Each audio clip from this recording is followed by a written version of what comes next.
بسم اللہ الرحمن الرحیم الحمد للہ رب العالمین والصلاة والسلام علی رسولہ الکریم وعلی آلہ واصحابہ اجمعین وعلی کل من تبعہم بإحسان الی یوم الدین. اما بعد،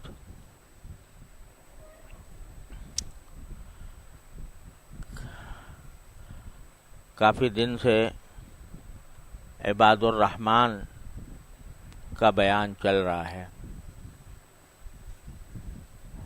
یعنی اللہ تبارک و تعالی نے سورہ فرقان کے آخر میں عباد الرحمن کی صفتیں بیان فرمائی ہیں. پہلے تو ان کو ایک بہت ہی اعلیٰ قسم کا خطاب دیا ہے، عباد الرحمن، رحمان کے بندے. جس سے بڑا خطاب کسی انسان کے لیے کچھ ہو نہیں سکتا کہ رحمان کے بندے ہیں جن کو اللہ جل جلالہ اپنی صفت رحمانیت کے تحت جن کو اپنا بندہ قرار دے رہے ہیں. اور انسان کی معراج یہی ہے کہ وہ اللہ تعالیٰ کا بندہ بن جائے. تو اس بندگی کی پھر صفات بیان فرمائی ہے کہ کیا کیا ان میں اوصاف ہوتے ہیں یا ہونے چاہیے. تو ان کا مختلف خصوصیات کا ذکر میں پچھلے دنوں کرتا رہا ہوں، لیکن یاد دہانی کے لیے پھر تازہ کرنا چاہیے کہ ایک صفت سب سے پہلی جو بیان فرمائی ہے وہ ہے تواضع. یعنی بندگی کا سب سے پہلا تقاضا یہ ہے کہ بندہ تواضع اختیار کرے، تکبر سے، کبر سے، عجب سے علیحدہ ہو اور اللہ کا بندہ بنے، عاجزی اختیار کرے. پھر یہ کہ نہ صرف خود عاجزی اختیار کرتا ہے بلکہ لڑائی جھگڑے سے بھی پرہیز کرتا ہے.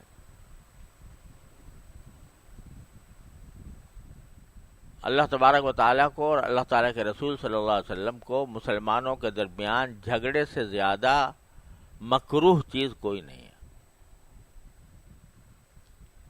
کہ مسلمانوں میں لڑائی نہ ہو. ساری فقہ بھری ہوئی ہے، فقہ معاملات کے فقہ کہ جو چیز بھی مفضی الی المنازعہ ہو وہ عقد کو فاسد کر دیتی ہے. یعنی صاف صاف معاملہ کرو. اگر کسی جگہ اندیشہ ہے کہ کسی وقت دونوں کے درمیان جھگڑا ہو جائے گا تو اس سے پرہیز کرو. تو ایک ایک چیز میں لحاظ رکھا ہے کہ مسلمانوں میں جھگڑا نہ پیدا ہو. تو اس لیے دوسرا وصف یہ ہے کہ وہ جھگڑتے نہیں ہیں.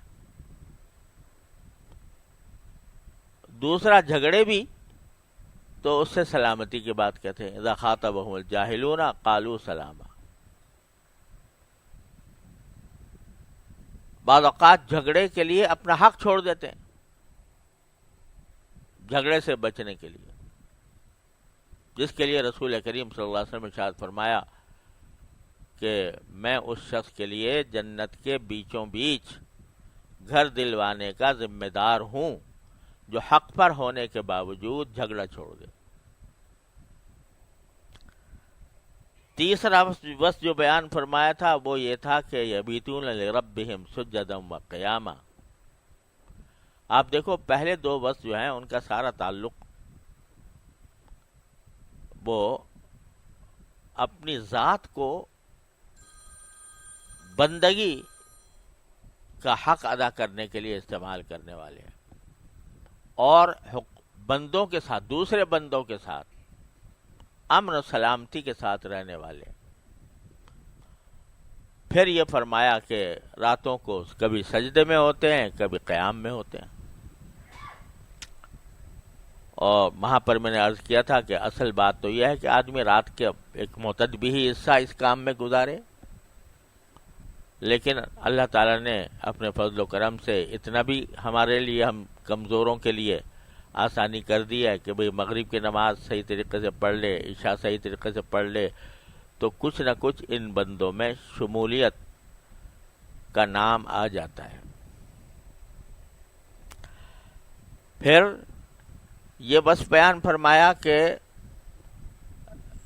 اگرچہ یہ سارے اوصاف ہیں، ان میں متواضع بھی ہیں، جھگڑتے بھی نہیں ہیں، اللہ تعالیٰ کی عبادت میں بھی مصروف رہتے ہیں، لیکن اس کے باوجود ڈرتے ہیں عذاب جہنم سے، اور یہ دعائیں کرتے رہتے ہیں، ربنا اصرف عنا عذاب جہنم ان عذابها کان غراما انها ساءت مستقرا ومقاما۔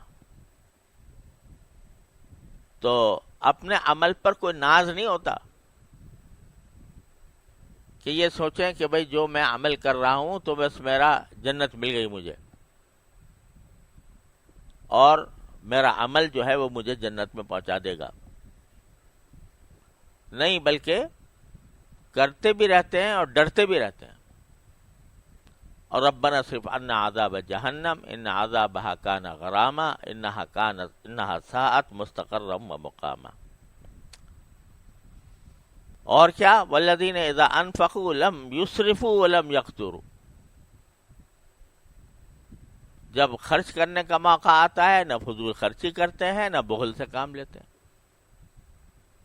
دونوں ہی برے ہیں، اسراف بھی برا اور بخل بھی برا۔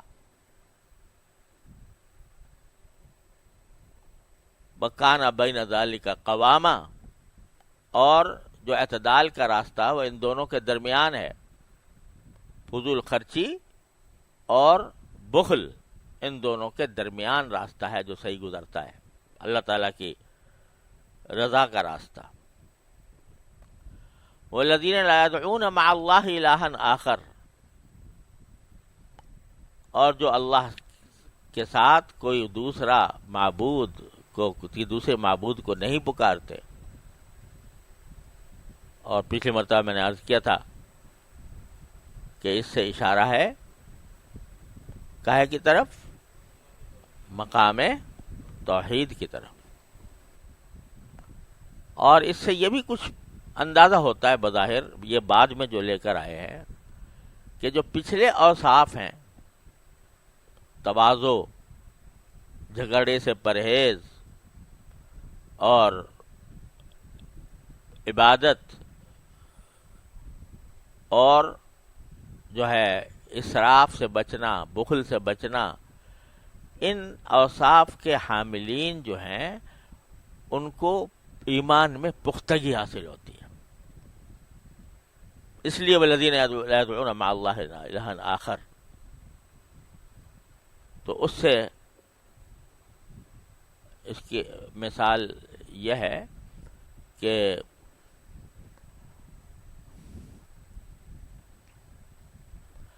وَلْتَكُن مِّنكُمْ أُمَّةٌ يَدْعُونَ إِلَى الْخَيْرِ وَيَأْمُرُونَ بِالْمَعْرُوفِ وَيَنْهَوْنَ عَنِ الْمُنكَرِ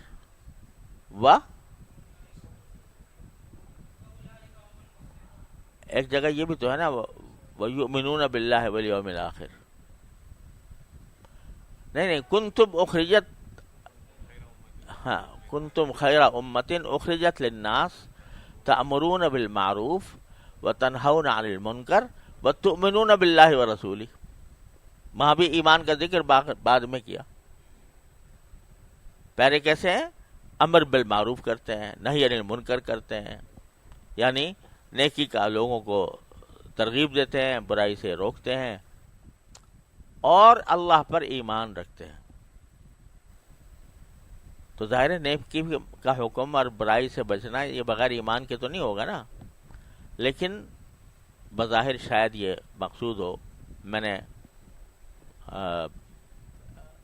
تبلیغ جماعت کے ایک بہت بڑے بزرگ تھے، ان کے واسطے سے سنا کہ انہوں نے فرمایا کہ اس سے یہ پتہ چلتا ہے کہ جب امر بالمعروف اور نہی عن المنکر آدمی کرتا رہتا ہے، یعنی تبلیغ کرتا رہتا ہے، اس تبلیغ سے خود اپنا ایمان مضبوط ہوتا ہے اس کا.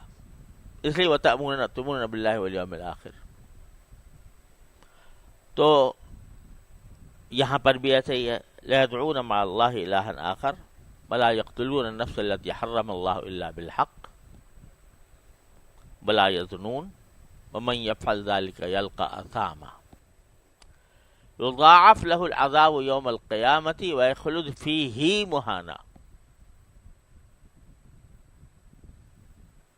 عذاب دو چند کر دیا جائے گا، اور اگر اللہ بچائے کفر کے ساتھ ہیں سارے اعمال تو پھر ہمیشہ ہمیشہ وہ رہے گا، ذلیل ہو کر رہے گا عذاب میں. لیکن الا من تاب وآمن وعمل عملا صالحا فاولئک یبدل اللہ سیئاتہم حسنات. اس کا بھی پچھلی مرتبہ عرض کر دیا تھا کہ جب توبہ کر لے بندہ اور ایمان لے آئے، ایمان کے ساتھ توبہ کرے اور پھر نیک عمل بھی کرے، تو اللہ تعالیٰ اس کے گناہوں کو بھی نیکیاں شمار کر لے، نیکیوں کی جگہ رکھ دیتے ہیں. جہاں اعمال نامے میں گناہ لکھے ہوئے تھے، جب ان گناہ سے توبہ کر لی، وہاں سے ان کو مٹا دیا، ان کی جگہ نیکیاں لکھ دی. اس سے بڑی رحمت کیا ہوگی؟ اس کی جگہ نیکیاں لکھ دی. وَكَانَ اللَّهُ غَفُورًا رَحِيمًا. پھر فرمایا وَمَن تَابَ وَعَمِلَ صَالِحًا فَإِنَّهُ يَتُوبُ إِلَى اللَّهِ مَتَابًا. ابھی پیچھے گزر گیا تھا کہ جو توبہ کر لے، ایمان لے آئے، عمل صالح کرے، تو اللہ تعالیٰ اس کے ساتھ کیا کریں گے؟ اس کی برائیوں کو، گناہوں کو حسنات میں تبدیل فرما دیں گے.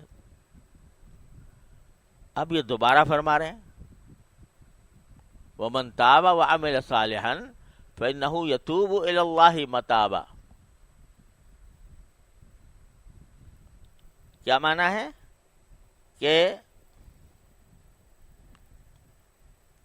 ہے کہ جو توبہ کر لے اور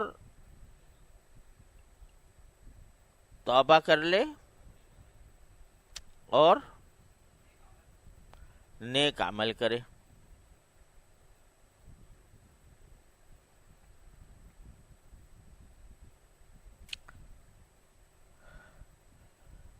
توبہ کرے اور نیک عمل کرے. فَإِنَّهُ يَتُوبُ إِلَى اللَّهِ مَتَابًا. اب یہ بظاہر موضوع محمول ایک ہو رہے ہیں، یعنی جو توبہ کرے وہ توبہ کرے گا. اگر آپ لفظی طور پر دیکھیں تو یہ پہلے کہہ دیا کہ جو توبہ کرتا ہے ایمان کے ساتھ، عمل صالح بھی کرتا ہے، اس کی نیکیاں، اس کی برائیوں کو ہم نیکیوں سے بدل دیتے ہیں. اتنا بڑا انعام دے دیا پہلے ہی. اب کیا فرما رہے ہیں کہ جو توبہ کرتا ہے اور عمل صالح کرتا ہے وہ توبہ ہی کرتا ہے. لفظی معنی یہ ہوا. تو عجیب سا جملہ ہے نا.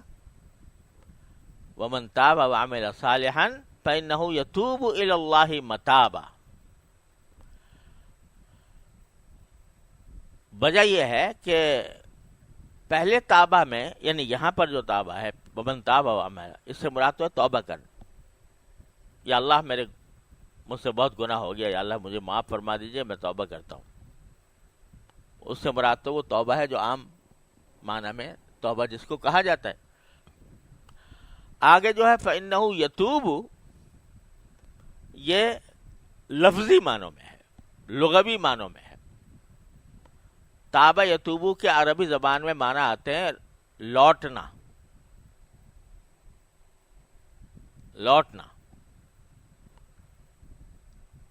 اور متاب اس کا مصدر ہے. تو اگر صحیح ترجمہ کیا جائے تو یہ ہوگا کہ جو توبہ کرے اور عمل صالح کرے تو وہ لوٹ آتا ہے اللہ کی طرف. ٹھیک ٹھیک لوٹ آنا.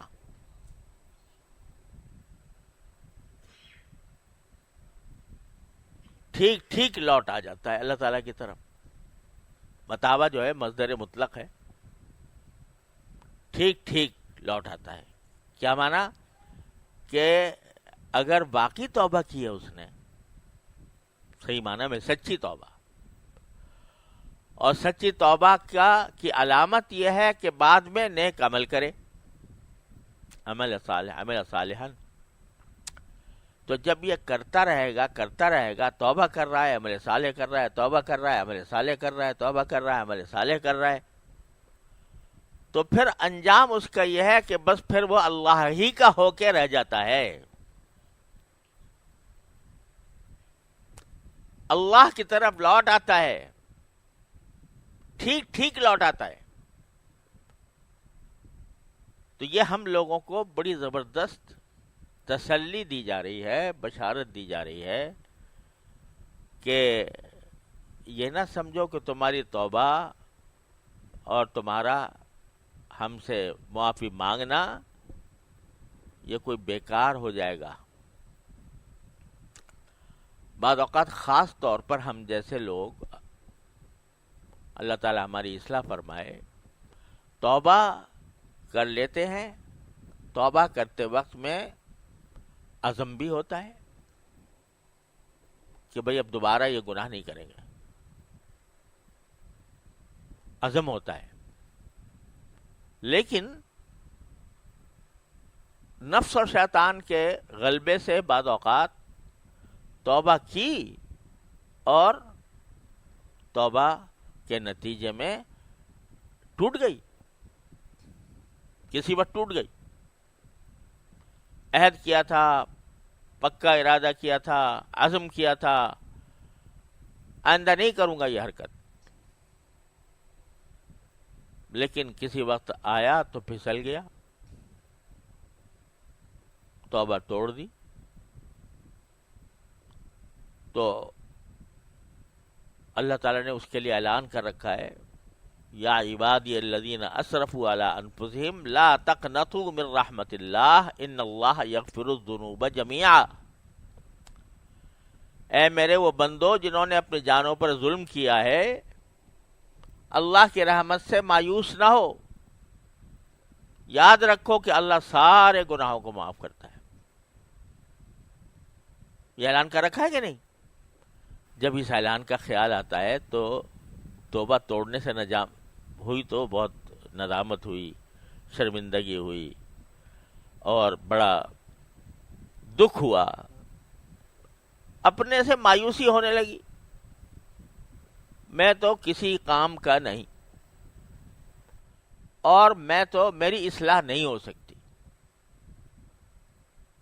کیونکہ توبہ کرتا ہوں ٹوٹ جاتی ہے، توبہ کرتا ہوں ٹوٹ جاتی ہے. تو اس کے لیے اسی کے لیے اللہ میں نے اعلان کیا نا بھائی کہ یا عباد، ارے تم نے اپنی جانوں پر ظلم کیا ہے. یا عبادی الذین اسرفوا علی انفسہم.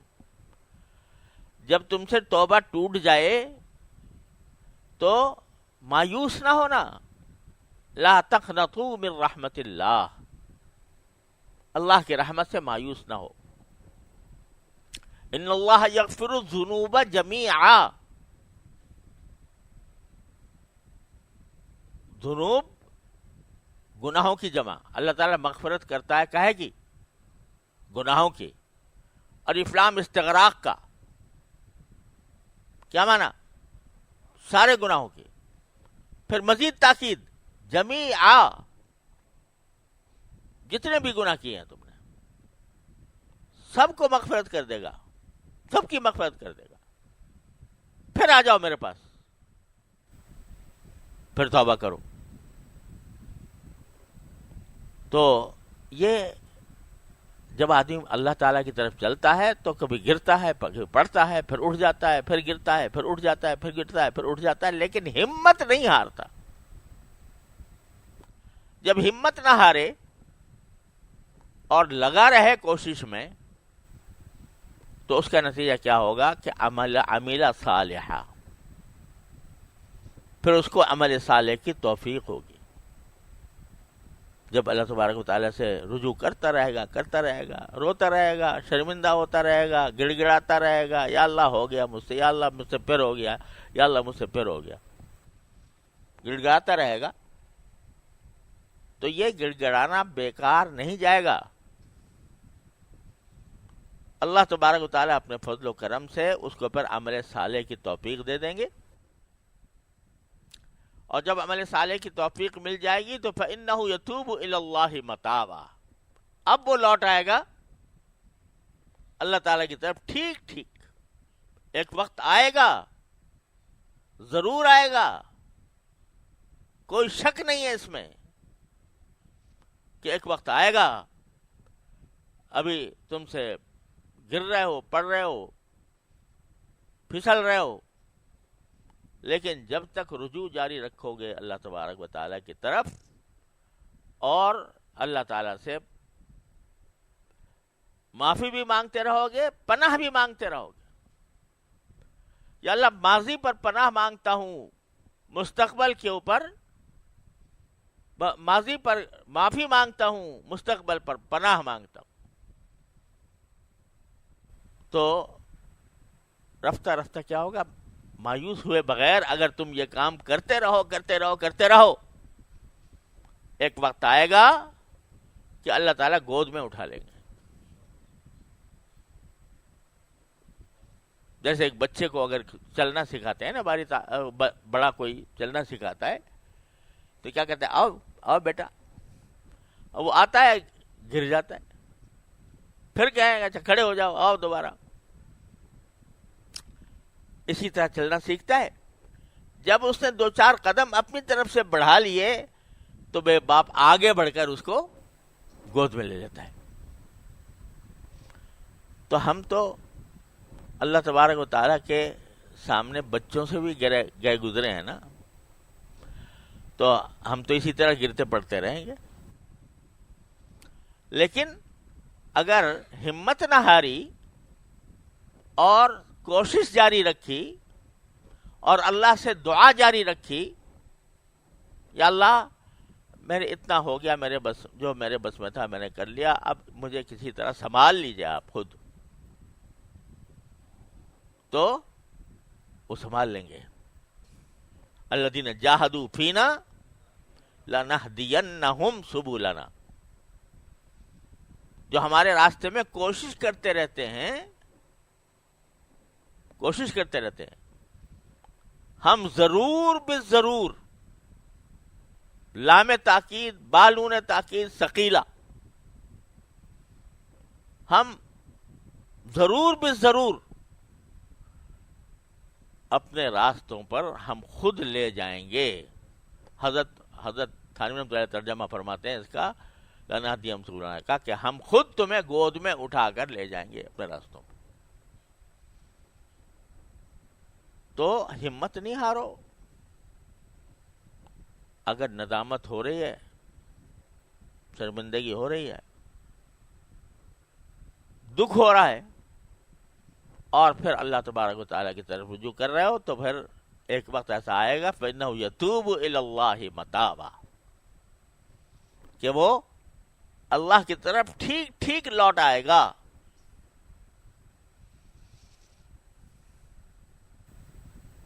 کبھی دل میں یہ خیال ہوتا ہے کہ یار میں، ایک گناہ ہے مثال کے طور پر، تو میں کوشش بھی کرتا ہوں، توبہ بھی کرتا ہوں، اور توبہ کے وقت میں دعا بھی مانگتا ہوں، یا اللہ آئندہ نہ ہو مجھ سے یہ حرکت. اس کے باوجود ہو جاتا ہے. تو جب میں نے اپنے اللہ کے سامنے گزارش کر دی، اللہ تعالیٰ سے میں نے مانگ لیا، پھر کیوں اللہ میاں نے مجھے روکا نہیں اس سے؟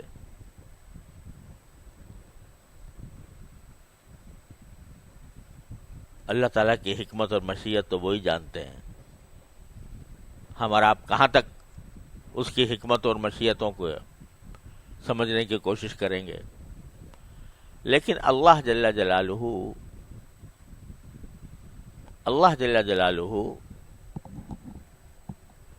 بندے کا گرنا پڑنا بھی ان کی مشیت میں ہوتا ہے بعض اوقات. سمجھے؟ گرنا پڑنا کیوں ہوتا ہے؟ تاکہ یہ مزید روئے، یہ مزید میری طرف متوجہ ہو، مزید مجھ سے توبہ مانگے، مزید مجھ سے معافی مانگے، اور میں پھر اس کو اپنی ستاری کا مورد بناؤں، اپنی غفاری کا مورد بناؤں. اس لیے بھی کرتے ہیں اللہ میں بعض اوقات.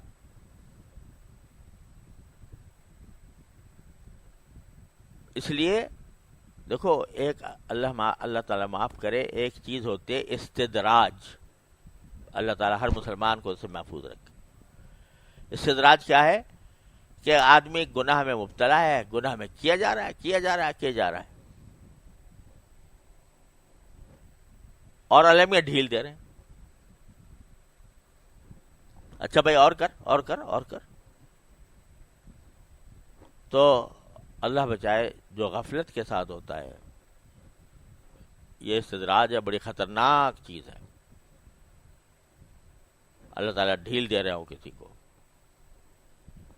اس کی علامت یہ ہے استدراج کی کہ ایسے آدمی کے دل میں فکر ہوتی ہی نہیں. اس کو نہ ندامت ہوتی ہے، نہ فکر ہوتی ہے کہ میں کیوں کر رہا ہوں. وہ تو سینہ تان کے کر رہا ہوتا ہے گناہ، اعوذ باللہ. وہ تو ہے بڑی خطرناک چیز. اور ایک وہ ہے جو گناہ تو کر رہا ہے بیچارہ، لیکن شرمندگی کے ساتھ، عاجزی، اللہ تعالیٰ کے سامنے عاجزی ظاہر کرتا ہے، روتا ہے، گڑ گڑاتا ہے، یا اللہ مجھ سے یہ ہو گیا، مجھے بچا لے اس سے، یا اللہ مجھ سے آئندہ میں اس گناہ میں مبتلا نہ ہوں. آج کل کے جو گناہ ہے وہ نظر کا گناہ سب سے خراب ہے. تو میں اس کی خاص طور پر، اور بھی غیبت سب پتہ نہیں کیا کیا ہم مبتلا رہتے ہیں جن گناہوں میں. اب ہم جیسے لوگ جن کا بہرحال کچھ نہ کچھ کسی بزرگ سے تعلق ہے، کسی کا پاس بیٹھنے کا موقع ملا ہے، کچھ دین کی تعلیم حاصل کی ہے، کچھ تعلیم دے رہے ہیں، تو ان سے یہ توقع تو مشکل ہے کہ وہ ان کو نماز چھوڑنے کا گناہ کریں گے، یا وہ معاذ اللہ شراب پی لیں گے. لیکن جو گناہ پھیلے ہوئے ہیں معاشرے کے اندر، اچھے خاصے پڑھے لکھے اہل علم کے اندر، نظر کا گناہ،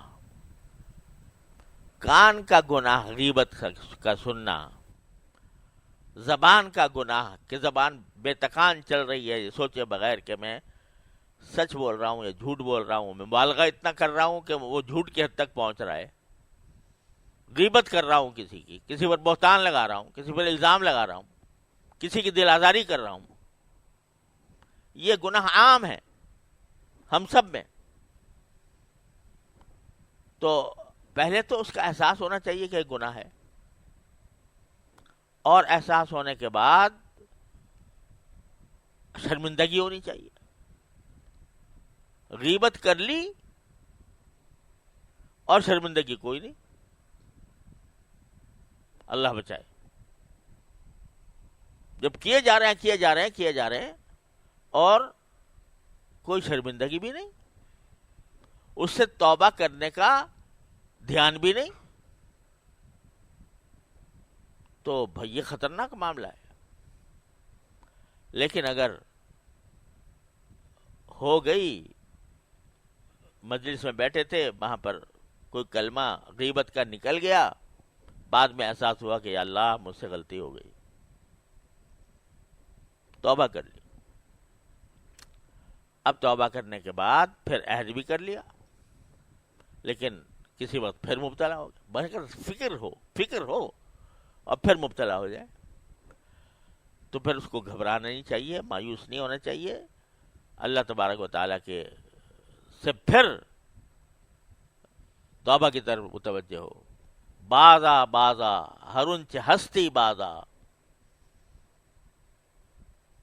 گر کافر و گبر و بت پرستی بازا، این درگہ ماں درگہ نومیدی نیست، صد بار اگر توبہ شکستی بازا.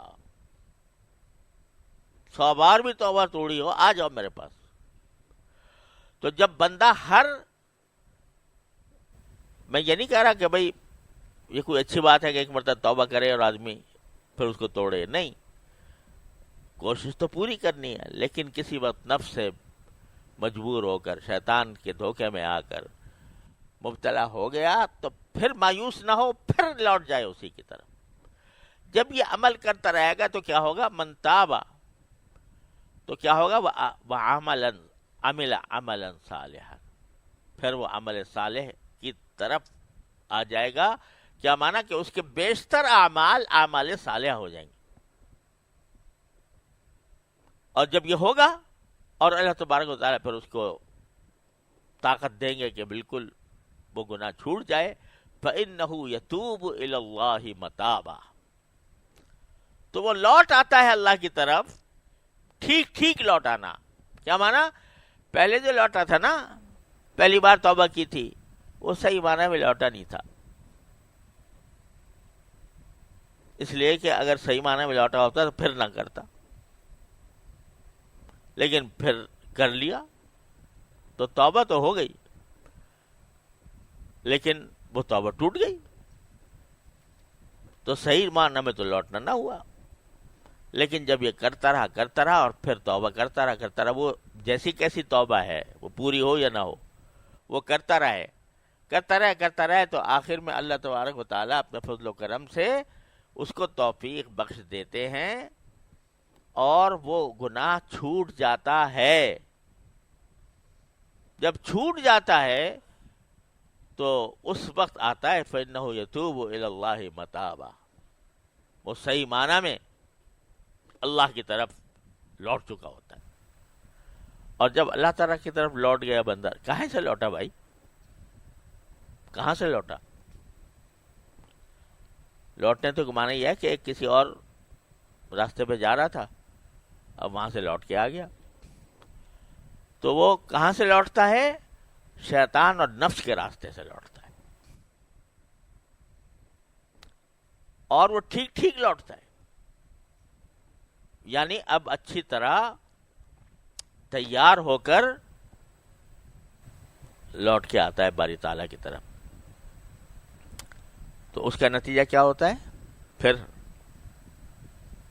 نتیجہ یہ ہوتا ہے کہ پہلے گناہ میں لذت آ رہی تھی، اب اللہ کی طرف رجوع میں لذت آ رہی ہے. سمجھے نا؟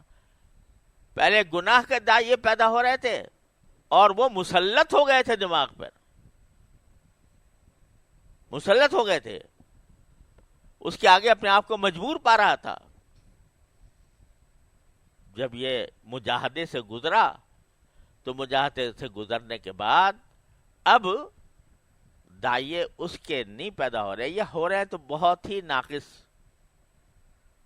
معمولی، کیونکہ جھلکیں بعض بڑے بڑے لوگوں کو بھی آتی ہیں. بلقد ہم بھی وہم بہا، بڑے بڑوں کو بھی آتی ہیں، لیکن وہ اتنی ضعیف ہوتی ہیں کہ اس کے مقابل میں اللہ جل جلالہ کی محبت غالب آ جاتی ہے، اور وہ غالب آ کر نفس کے اور شیطان کے ان تقاضوں کو شکست دے دیتی. اب اس کا جو لطف آ رہا ہے وہ کیا میں آ رہا ہے؟ وہ اللہ تبارک و تعالیٰ کے احکام کی تعمیل میں آ رہا ہے. سمجھے نا؟ یہ جو فقہائے کرام صوفیاء کرام فرماتے ہیں، بندے شروع میں جب کام شروع کرتا ہے، فرض کرو یا ابھی غفلت میں ہے، ابھی کام شروع بھی نہیں کیا، مگر تھوڑا بہت احساس ہے کہ بھئی میں جیسا ہونا چاہیے ویسا نہیں ہوں، تو نفس امارہ ہوتا ہے. وہ نفس کیسا ہوتا ہے؟ امارہ. ان النفس لامارۃ بالسوء. وہ نفس جو ہے اس کو برائی کی طرف لے جانے والا ہوتا ہے. جب اس نے قدم اٹھا لیا، وہی منتابہ، قدم اٹھایا نا، آمنا، ایمان کا استحضار بھی کیا، تو کیا ہوتا ہے کہ اب اس کا نفس بدل کر امارہ سے لوامہ ہو جاتا ہے. لوامہ ہونے کی کیا معنی؟ کہ پہلے تو جب گناہ کرتا تھا تو کوئی احساس ہی نہیں ہوتا تھا، ضمیر جاگتا ہی نہیں تھا، الٹا سینہ زوری کرتا تھا کہ بھئی کیا حرج ہے اس میں. اور جب ذرا قدم بڑھانا شروع کیا، اور خاص طور سے اگر کسی شیخ سے، کسی استاد سے رجوع کر کے جب آدمی بندہ چلا، اب دل جو ہے نا وہ لوامہ بن گیا. لوامہ کے معنی اب ملامت کر رہا ہے. پہلے گناہ ہوتا تھا، جیسے حدیث میں آتا ہے، نبی کریم صلی اللہ علیہ وسلم نے فرمایا کہ جو آدمی بالکل ہی غافل ہوتا ہے نا، اگر وہ گناہ کر لے اور گناہ کے وقت میں تھوڑا سا دل میں احساس بھی پیدا ہوا کہ بھئی یہ میں نے اچھا نہیں کیا، تو وہ اس کو اس طرح اڑا دیتا ہے جیسے مکھی اڑا دی جاتی ہے ناک پہ سے. آیا تو خیال، کیونکہ مومن تھا، خیال تو آیا، لیکن اس خیال کو اس طرح اڑا دیا جیسے مکھی اڑا دی جاتی ہے. تو یہ امارہ چل رہا ہے. اور جب اب خیال آیا، غم بھی ہوا، دکھ ہوا، اللہ تعالیٰ کی طرف رجوع بھی ہوا، استغفار بھی کیا، تو اب کیا ہو جاتا ہے؟ وہ نفس لوامہ بن جاتا ہے. یا اللہ پھر پھنس گیا، میں نے ایک مرتبہ عہد کیا تھا، پھر پھنس گیا، تو لوامہ ہو گیا. اب وہ نفس اس کو ملامت کر رہا ہے، ضمیر جاگ پڑا. جب یہ ملامتیں ہوتے ہوتے جب رجوع اللہ کرتا رہتا ہے، رجوع اللہ کرتا رہتا ہے، اللہ تعالیٰ سے رجوع کر کر کے معافیاں مانگتا رہتا ہے اور آئندہ کے لیے پناہ مانگتا رہتا ہے، تو پھر آ جاتا ہے یتوب الی اللہ متابہ، لوٹ کر آ جاتا ہے اللہ تعالیٰ کی طرف ٹھیک ٹھیک. تو کیا ہوتا ہے؟ وہ نفس مطمئنہ ہو جاتا ہے. وہ نفس مطمئنہ، اور اسی کو آواز دی جاتی ہے مرتے وقت کہ یا ایتھا النفس المطمئنہ ارجعی الی ربک راضیۃ مرضیہ. اے نفس مطمئنہ، لوٹ آ اپنے پروردگار کی طرف. کس طرح لوٹا؟ تو اللہ سے راضی، اللہ تجھ سے راضی. راضیتاً مرضیہ. فادخلی فی عبادی، آ کر میرے بندوں میں شامل ہو جا، جن کو میں نے اپنے انعامات سے نوازا ہوا ہے جنت میں. بدخلی جنتی، اور میری جنت میں آگے داخل ہو جا. تو یہ ترتیب ہوتی ہے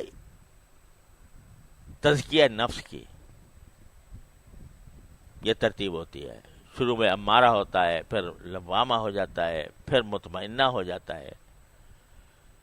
تو اس کو اب الحمدللہ ایسا اطمینان نصیب ہو جاتا ہے کہ اب وہ جو گناہ کے دائیں ہیں، جھلکیں تو کبھی کبھی آتی ہیں، آخر تک آتی رہتی ہیں. اندری نہمی تراشو می خراش، تا دمے آخر دمے فارغ مباش. یہ تراش خراش تو چلتی رہے گی، مرتے دم تک فارغ نہ بیٹھنا، بے فکر نہ ہونا اپنے نفس سے. کسی بھی وقت ڈس سکتا ہے. حضرت مولانا رومی فرماتے ہیں، ایک مثال دیتے ہیں مثنوی میں، کہ ایک آدمی تھا، وہ اس نے کسی سانپ کو مار دیا، سانپ مرا ہوا پڑا تھا، تو اس کو چاہیے تھا کہ پھینک دیتا اس کو کہیں، وہ سوچا مرا ہوا تو ہے ہی، تو نہ بھی پھینکا تو کیا ہے، تو وہ سانپ پڑا رہا وہاں۔ اب جب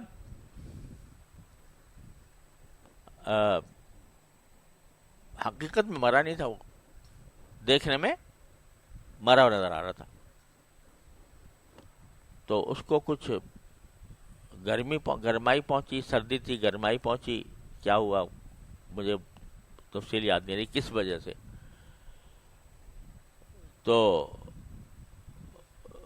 دیکھا یہ تو حضرت سو رہے تھے اور اس میں جان پیدا ہو گئی، اور وہ جان پیدا ہونے کے بعد اس سانپ نے اپنا اثر دکھا دیا۔ تو مولانا رومی فرماتے ہیں، نفس اژدر ہاست او کے مرداست، نفس اژدر ہاست او کے مرداست، از غم بے آلتی افسرداست، کہ یہ نفس جو ہے نا، یہ بھی ایک اژدہا ہے، کتنا ہی مارو اس کو، کتنا ہی مارو، کتنا کچھ لو، او کے مرداست، وہ بالکل مردہ نہیں ہوتا، بڑے بڑے بزرگ بننے کے بعد بھی، بڑا بڑا متقی بننے کے بعد بھی وہ مردہ نہیں ہوتا، از غم بے آلتی افسرداست، لیکن وہ بعض اوقات افسردہ ہو جاتا ہے، مرجھا جاتا ہے، تو مرجھانے ہی کو غنیمت سمجھو، لیکن ساتھ ساتھ یہ خیال کرو کہ یہ کسی وقت ڈس بھی سکتا ہے، اس لیے آخر وقت تک نگہداشت تو کرنی ہے، لیکن نگہداشت وہ ایسی ہوتی ہے کہ اس کے لیے زیادہ مشقت کی، محنت کی ضرورت نہیں ہوتی، معمولی توجہ سے آدمی اس سے بچ جاتا ہے۔ ملقد ہم بھی مہم بہا، خیال تو چلا تھا،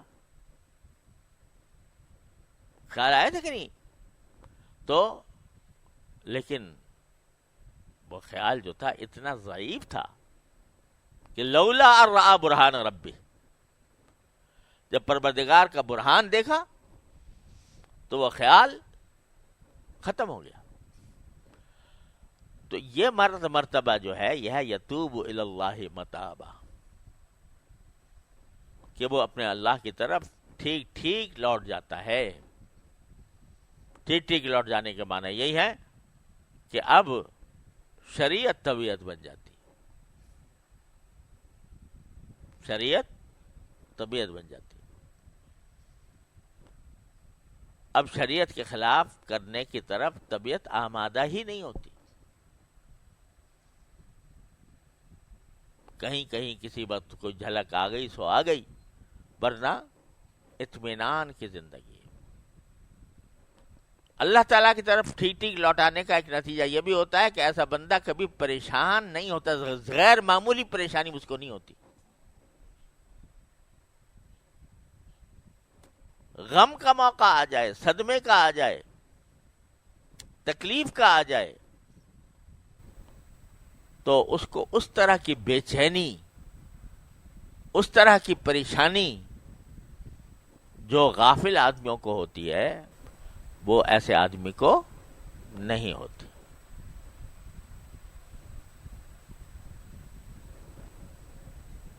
جس وقت یہ آپ کو یاد ہوگا، آپ تو پتہ نہیں پیدا بھی ہوئے تھے کہ نہیں ہوئے تھے، سن 1970 میں مشرقی پاکستان الگ ہوا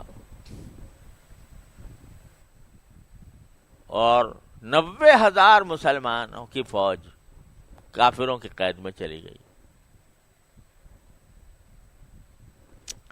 تو میں کچھ بیان نہیں کر سکتا کہ دل کے اضطراب کی کیا کیفیت تھی. ابھی کچھ دن پہلے 1967 میں بیت المقدس کا سقوط ہوا تھا، 3 سال پہلے، اور 70 میں مشرق پاکستان چلا گیا، اور 90,000 فوج اپنے ہاتھوں سے ہتھیار ڈال کے ہندوؤں کے سامنے قید ہو گئی. صبر نہیں آ رہا تھا، بے چینی کی اور پریشانی کی اور اضطراب کی وہ کیفیت تھی کہ نہ کسی کام میں دل تھا، نہ کوئی رات کو نیند آتی تھی، نہ بہت زیادہ پریشانی. تو میں اپنے حضرت کے پاس گیا اور ان سے جا کر عرض کیا کہ حضرت میری عجیب حالت ہے، مجھ سے صبر نہیں ہو رہا اس صورتحال کے اوپر، بہت بے چینی ہو رہی. تو خیر حضرت نے پہلے خود بھی صدمے کا تو اظہار کیا، لیکن پھر ایک جملہ فرمایا کہ غیر اختیاری امور پر اتنی پریشانی، غیر اختیاری امور پر اتنی پریشانی، کیا اللہ تعالیٰ کی مشیت اور اس کی حکمت پر ایمان نہیں؟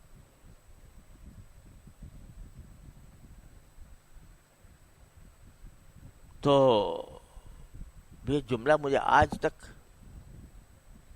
میرے دماغ میں بیٹھا ہوا ہے اور دل میں بیٹھا ہوا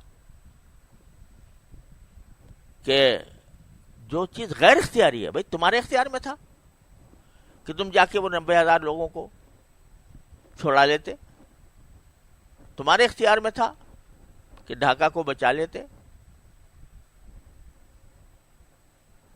تو یہ تو غیر اختیاری امر ہے نا. غیر اختیاری امر جو ہے وہ من جانب اللہ ہے، اللہ تعالیٰ کی طرف سے، اس کی مشیت کے تابع ہے. تمہیں اچھا لگ رہا ہو برا لگ رہا ہو، اللہ تعالیٰ کی اپنی مشیت کے تحت ہوا ہے، وہی اس کے مصلحت جانتے.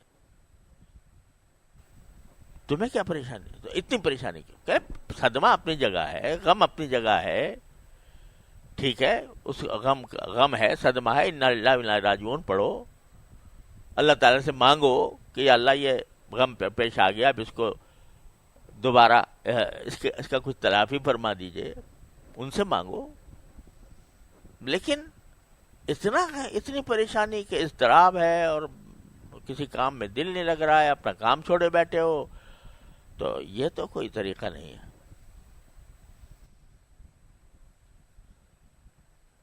تو یہ جو ہے نا یتوب الی اللہ متابا، اس میں یہ بات بھی داخل ہے کہ جب اللہ ہی کی طرف لوٹ گیا نا پورا، تو اس میں رضا بالقضا بھی آ جاتی ہے کہ اللہ تعالیٰ کی نے جو فیصلہ فرمایا کسی بھی معاملے میں وہ برحق ہے، میں تو اللہ کی طرف لوٹا ہوا ہوں،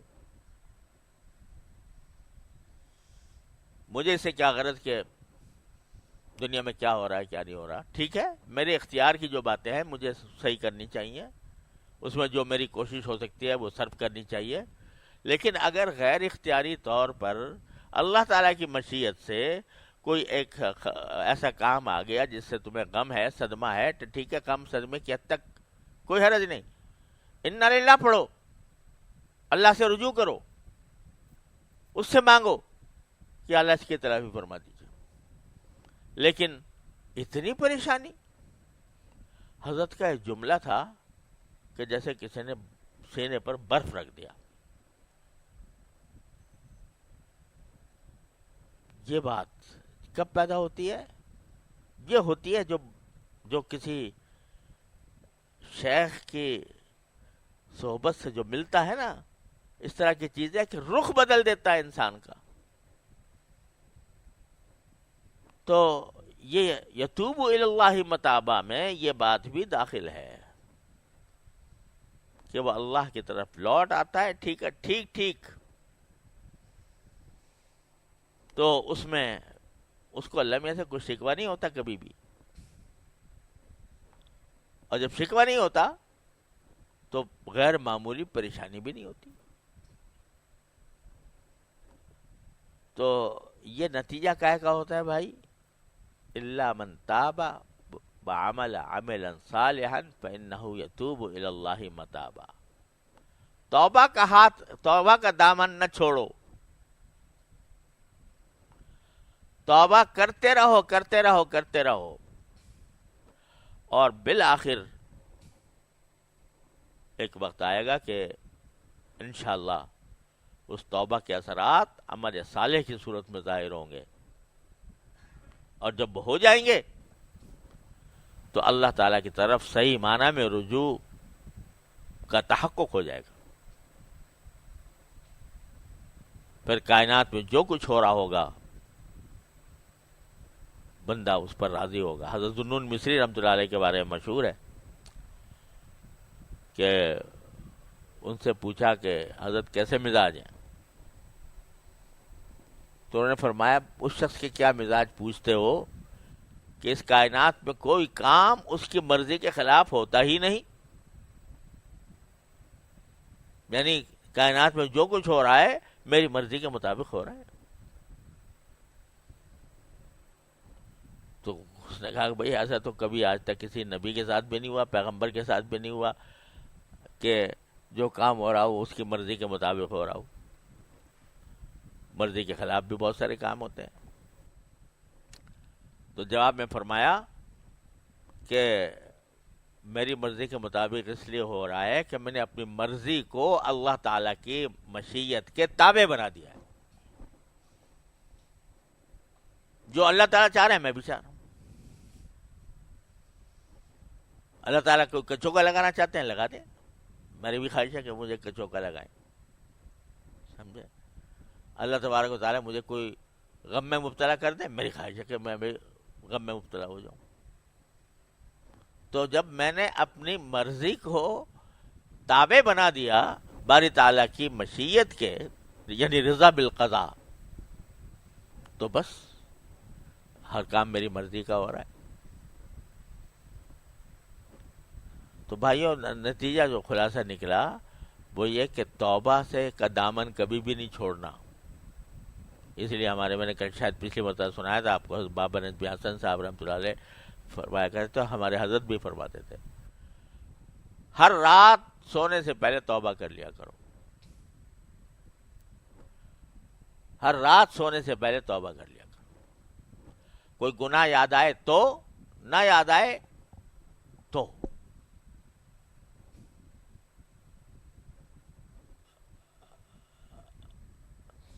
ما انت عالم به منی.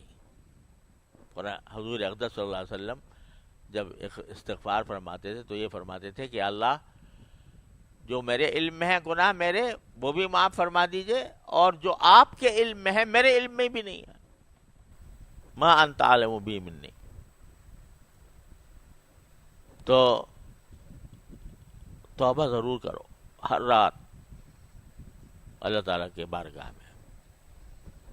تو جب کرتے رہیں گے کرتے رہیں گے کرتے رہیں گے انشاءاللہ یہاں پہنچ جائیں گے. فَإِنَّهُ يَتُوبُ إِلَى اللَّهِ مَتَابًا. اللہ تعالیٰ ہم سب کو توفیق عطا فرما دے اپنے رحمت سے. وصلی اللہ تعالیٰ علی خیر خلق.